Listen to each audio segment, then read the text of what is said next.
গোলাম জিলানি। ভারতীয় দলের আজকে ইন্ডিয়া দলের ফুল 11 মান দলে বাংলাদেশ ম্যাচ অফিসিয়াল পাসিমা চ্যালেঞ্জ রবীন্দ্র মহারাজ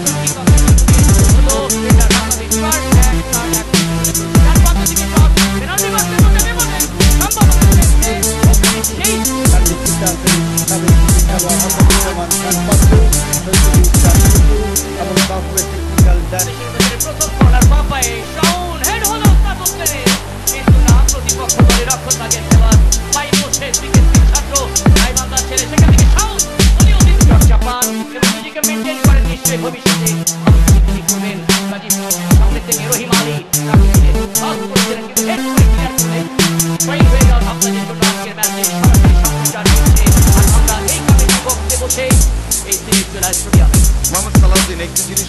অবশ্যই লক্ষ্য নিয়েছে বাংলাদেশ যখন অ্যাটাকিং এ যাচ্ছে দেখুন চমৎকারভাবে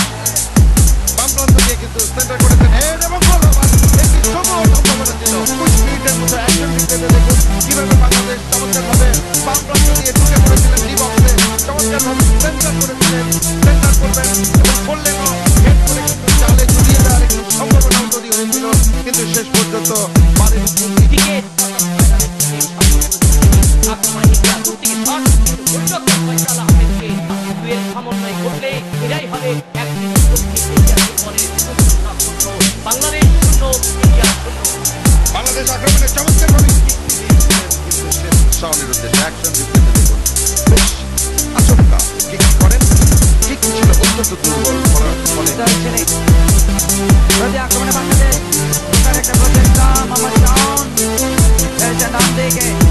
ইনসাইড আউটসাইড হচ্ছে একটা প্রচেষ্টা অনেকটা ফিনিশিং স্টাইল ব্যাকমান করে দিয়েছে প্রতি আক্রমণে বাংলাদেশ টস সেটা চলে গেল জুনিয়র টাইগাররা দেখুন মিলন ছুড়ে এসেছেন দিয়েছেন চতুর্থ কারবারের উদ্দেশ্যে ইমন বল দখলের লড়াই বাম্পায়ের শট ব্র্যান্ডি বক্সের আশেপাশে গোলটা রাখতে পারেন তার পা থেকে ছিল সেমিফাইনালে জয় সুযোগ গোলটি আজকেও কি তার পা থেকে আসবে সেই ধরনের কোনো চিত্রটি দেখা যাক সময় কথা বলবে হৃদয় বল পেয়েছে প্রথমবারের মতো বেস্ট 11-এর সুযোগ পেয়েছে বাম প্রান্তে ছেড়ে দিয়েছেন ওখানে মোহাম্মদ শাওন টস ব্যান্ডেরিয়ার মধ্যে হালকা প্রতিহত এখনো বিপদ কাটেনি বাম্পায়ের শট স্বাধীনতার একমাত্র প্রতীক ওই সবুজের বুকে লাল সূর্যখচিত পতাকা দিয়ে আনন্দ উল্লাস সবকিছু বহিঃপ্রকাশ আমরা দেখতে পাচ্ছি রিপ্লেতে দেখা যাচ্ছে বাম্পায়ের শট নিয়েছেন পাউলের নির্দেশ দিলেন ভারতীয় প্রজাতন্ত্রী বাংলাদেশ সরকারের যুব ক্রীড়া স্টেডিয়াম থেকে আপনাদের আরো একবার স্বাগত জানাচ্ছি লেফটিং ব্যাক বলি অধিনায়ক রয়্যাল বেঙ্গল টাইগারের সাথে অসংখ্য দর্শক তিনি জেলায় স্টেডিয়ামে রেফারি বাসিক আরো স্টেডিয়াম থেকে নিশ্চয়ই চিন্তা করছেন স্বাগতিকদের ক্ষেত্রে নিজের দুর্গ আগে সামাল দিয়ে পরবর্তীতে গেমের ডান দিক থেকে শাওন তাকে বাধা দেওয়ার চেষ্টা জিয়াংচু রংমে জার্সি নাম্বার 6 এখনো শাওন পাপায়ে শট হেড বলের বাঁকায় দাঁড়িয়ে দেখা যাচ্ছে গোল কাঙ্ক্ষিত গোল করে শটটার মধ্যে বল পেয়েছিলেন মাটিতে গড়িয়ে দিয়ে কিক করে ইন্ডিয়া শূন্য এমনকি প্রত্যাশা ছিল তবে 45 মিনিট আর 46 মিনিট অপেক্ষা করতে হয়েছে অ্যাকশন রিপ্লে শটটা থেকে কিভাবে বলা যায় বাংলাদেশ জেগে উঠেছে আর এটি হচ্ছে বাংলাদেশের টার্নিং পয়েন্ট ফুটবলে আমরা স্বাধীনতা পরবর্তীকালে বারবার ঢুকে পড়ার চেষ্টা করতে এরকম অবস্থা কিন্তু সামাল দিতে হচ্ছে বাংলাদেশের পুলিশ বাহিনীকে আক্রমণে বাংলাদেশ চমৎকারভাবে 1-3 রীতিমতো দেখে শুনে বুঝে ডি বক্সের ভেতরে সামনে গোল মারিয়েছেন ডান প্রান্ত থেকে ক্রস হেড হলো আতিকুজ্জামান আতিক ইন্ডিয়া শূন্য কর্নার কিক পেনাল্টি ডিরেকশন লাইনের বাইরে নিচ দিয়ে মারলেন বল দিয়েছেন এবং কিন্তু গোলরক্ষক ঠাকুরকে পর্যন্ত করলেন এবং ওই খালেদের গোলরক্ষকের ধন্যবাদ বর্তমান মেগা ছোট আকাশ বর্তমান এটি মাঠে সামাজিক খেলা অনেকটাই এই ধরনের মাঠে যখন 26 ডিগ্রি সেলসিয়াস টেম্পারেচার 67 পাস করলে প্রাণী বাপদের মধ্যে গোলরক্ষক তুলছেন ফয়সাল আহমেদ শেষ পর্যন্ত ফয়সাল বল লেট করছেন যেহেতু তার দল 1-0 করে এগিয়ে এবং দ্বিতীয়বারের মতো বল ধরে একবার ছেড়ে দিলে ইনডাইরেক্ট ফ্রি কিক দিয়েছেন রেফারি নবীন্দ্র মহারাজন পেনাল্টি বক্স থেকে রেফারি তার দিকে সেন্টার করলেন এটা তো মারাত্মক একটা ভুল এবং আগেই ফাউল দিয়েছে রেফারির সাথে মারাত্মক ভুল করেছিল পাসার। এই ধরনের ভুল সামনে বাড়ালেন ইন্ডিয়া দল, কিন্তু পিছিয়ে থেকে গোল পরিশোধের জন্য মরিয়া প্রখান্তরে বাংলাদেশ দল অন্তর্জীবিত করে পরের দূর থেকে এবং গোল এবং গোল অসাধারণ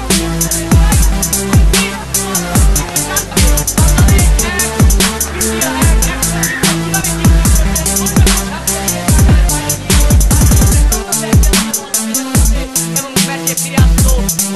ইন্ডিয়া বাংলাদেশের আলোচনায় পরে আসছে সালাউদ্দিন ভাই। প্রভু সুখান সিঙ্গেল প্রস্তুত গোলরক্ষক প্রস্তুত পাই মোশন এবং গোল এবং গোল গোলরক্ষক কিন্তু সাইড মিলিয়েছিলেন প্রভু সিঙ্গেল হতাশাগ্রস্ত কিছুটা বল স্পর্শ করেছিলেন হাতে, কিন্তু তার বাম দিকটি কিছুটা হাইট থাকার কারণে একশো মিটার কি অসাধারণ ওই পাই মোশনে কিন্তু বল যদি স্পর্শ হয়েছিল কিছুটা হাইট থাকা বল চলে যায় গোল পোস্টের ভিতরে এবং সৌরভ মেহের ভারতীয় দলের জার্সি নাম্বার 24 ওই শ্রীলঙ্কার বিরুদ্ধে অনবদ্য হ্যাটট্রিক করেছিলেন। রক্ষণভাগের খেলোয়াড় ফ্রেশ লেগ নিয়ে কিছুক্ষণ আগে মাঠে নেমেছেন, তিনি কিকটি করবেন ভারতীয় দলের হয়ে। ভারত 0-1 গোলে পিছিয়ে ট্রাই ব্রেকিং পেনাল্টি শুট আউটে প্রস্তুত গোলরক্ষক ফয়সাল আহমেদ। দেখা যাক কি করেন, অনেক উঁচু দিয়ে দক্ষতার সাথে খেললেন বল। গোলরক্ষকের বাঁ দিক থেকে বলের হাইট ছিল, ঠিক তিনি ওই টপ অ্যাঙ্গেলের বরাবর তিনি করলেন এবং বল পড়ে গেল জালে। ভারত 1 বাংলাদেশ 1। ভারত 1 বাংলাদেশ 1। আমি যে কথাটি বলছিলাম যে ভাগ্য সহায় থাকতে হবে এবং অ্যাকশন যেটা আমরা দেখতে পেলাম, কেননা সজীব বাংলাদেশ দলে ডান পায়ে কিক নেবেন, কিক নিয়েছেন এবং গোল আউটু ভাবে ডান সাইড দিয়ে একেবারে গোলরক্ষককে পরাভূত করে তিনি কোনো কিছু বুঝে ওঠার আগেই ডান দিকে ঝাঁপিয়ে পড়েছেন এবং বাম দিক দিয়ে অসাধারণ দক্ষতায় গোলটি করতে সক্ষম হয়েছেন সজীব। অর্থাৎ খেলার ফলাফলের মুহূর্তে বাংলাদেশ 2 ভারত 1। জাহাঙ্গীর আলম সজীব যশোরের ছিল অসাধারণ দক্ষতায় গোলরক্ষক বাঁ দিকে ডান দিকে আজিজ যাকে কিছুটা টেনশনি ভাব তার মধ্যে দেখা যাচ্ছে, দেখা যাক এবং গোল করলেন গোলরক্ষকের ডান দিক থেকে। ফলে 2-2 সমতা পেনাল্টি শুট আউটে কিন্তু হাড্ডাহাড্ডি লড়াইতে সালাউদ্দিন ভাই নির্ধারিত সময় 1-1 গোলে অমীমাংসিত লাগার পর পেনাল্টি শুট আউটে দুই দলই কিন্তু কেউ কাউকে ছেড়ে কথা বলার পাত্র নয়। ওই বিনা শুটে নাহি দেব সিদ্ধান্ত মেলেনি, সেরকম একটি অবস্থা। পেনাল্টি শুট আউট চলছে। সজীবকে কিভাবে পরাস্ত করেছিলেন বাংলাদেশের ফয়সাল আহমেদ, কিন্তু বলটি কিছুটা হাইটতা থাকায় বল কিন্তু কোনাকুনি শটে পরাভূত করলেন এবং সমতা ফিরে নিয়ে আসলেন। খেলার মধ্যেও বাংলাদেশ এগিয়ে গিয়েছিল, ইন্ডিয়ার সমতা এনেছিল ড্রাইভ ব্রেকিং পেনাল্টি শুট আউটে এখন পর্যন্ত 2-2। আতিকুজ্জামান আতিক শেরপুরের ছেলে, বাংলাদেশ ফুটবল ফেডারেশন একাডেমিতে প্রশিক্ষণ করছেন, জার্সি নাম্বার 36। তিনি গোল পেয়েছে, সেই গোল সেই 36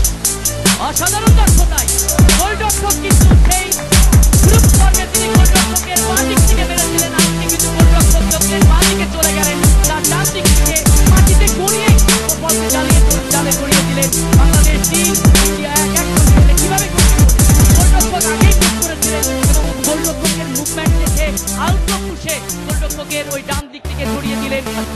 তিনি এসেছেন কিক করার জন্য, দেখা যাক কি করেন এবং এবং ভারতীয় দলের অভিজিৎ সরকার তিনি মিস করলেন। কখন বিদারী চিৎকার সিলেট স্টেডিয়ামের দর্শকদের আমাদের পিছনে রয়েছেন মঈনুদ্দিন আহমেদ, সিলেট ফুটবল অ্যাসোসিয়েশনের সিনিয়র ভাইস প্রেসিডেন্ট টুর্নামেন্টের বোর্ড চেয়ারম্যান, তিনি কিন্তু উল্লাস করছেন টাইগারদের একসাথে কিভাবে গোলরক্ষককে বাঁ দিকে করলেন। গোলরক্ষক সাইড দিয়ে নিয়েছিল, কিন্তু তিনি যাচ্ছেন ডান হতে সিলেটের ছেলে সবার দৃষ্টি তার দিকে। গোল 4-2 এগিয়ে গেল বাংলাদেশ এবং এই 1 গোলের মাধ্যমে সালাউদ্দিন ছিলেন একমাত্র গোলদাতা। সেমিফাইনালের দর্শকদের উল্লাস উচ্ছ্বাস উন্মাদনার বহিঃপ্রকাশ আমরা লক্ষ্য করছি সিলেটের জেলা স্টেডিয়ামে। বাংলাদেশ ধরিত এবং প্রকাশিত হচ্ছে। একশন নিচে কিভাবে সালাউদ্দিন গোলরক্ষক ওই প্রভু সিঙ্গেলকে পরাস্ত করলেন। বোকা বানারের লাল সবুজের পতাকা গগন